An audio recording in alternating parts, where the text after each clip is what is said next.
जगन्नाथ संगम साଙ୍ଗମାନେ ଆମର ଆଜି କ'ଣ ହେଉଛି ଆମର ଦେଖନ୍ତୁ ଆଜି ଫୁଲ ପିଠା ହେବାର ପ୍ରୋଗ୍ରାମ ଚାଲିଛି। ସେଠି ଭାଉଜ କ'ଣ ମିଶା ହେଇଛି? ଲଙ୍କା ଗୁଣ୍ଡ, ହଁ, ହଳଦୀ ଗୁଣ୍ଡ, ଆଉ ଚାଉଳ ଚୁନା, ଜିରା ଗୁଣ୍ଡ, ହଁ, ତାପରେ କ'ଣ ଆଉ ଏତିକି ଯେତିକି ମିଶିଛି? ସ୍ୱାଦ ଅନୁସାରେ ଲୁଣ। ଆଚ୍ଛା ଆଚ୍ଛା, ୟା ପରେ ଏବେ କ'ଣ ହେବ? ତାପରେ ପଲମ ବସିବ, ଟିକେ ତେଲ ପଡ଼ିବ, ତାପରେ ଫୁଲକୁ ହାତରେ ବୁଡ଼େଇକି ସେଥିରେ ପଲମରେ ପକାଯିବ।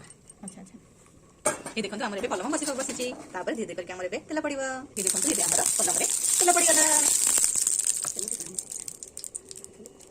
ତାପରେ ଦେଖନ୍ତୁ ଏବେ କ'ଣ ହେଉଛି? ଦେଖନ୍ତୁ ଫୁଲଟାକୁ କିପରି ଭାବରେ ଆମର ବୁଡ଼ା ହେଉଛି। ତାୱାରେ କେମିତି ଆମର ପକାଗଲା। ତାପରେ ଦେଖନ୍ତୁ କେମିତି ବୁଡ଼ା ହେଲା। ପୁନର୍ବାର ଏକ ଆଉ ଗୋଟେ ପଇଲା।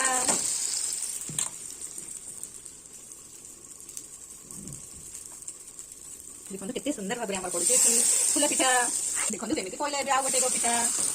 ଦେଖନ୍ତୁ କେତେ ସୁନ୍ଦର ଦେଖା ହେଉଛି ନା। ଦେଖନ୍ତୁ ତାପରେ ଆମର ଟିକେ ତେଲ ଦିଆଗଲା। ତେଲ ଦିଆଗଲା ପରେ ତେଲ ଦିଆଗଲା ଯେ କାରଣ ସେଇ ଯୋଉ ଫୁଲ ପିଠାଟା ଭଲରେ ଲେଉଟିବ। ଦେଖନ୍ତୁ ଏବେ ଧୀରେ ଧୀରେ କରିକି ଚଉଡ଼ା ହେଉଛି।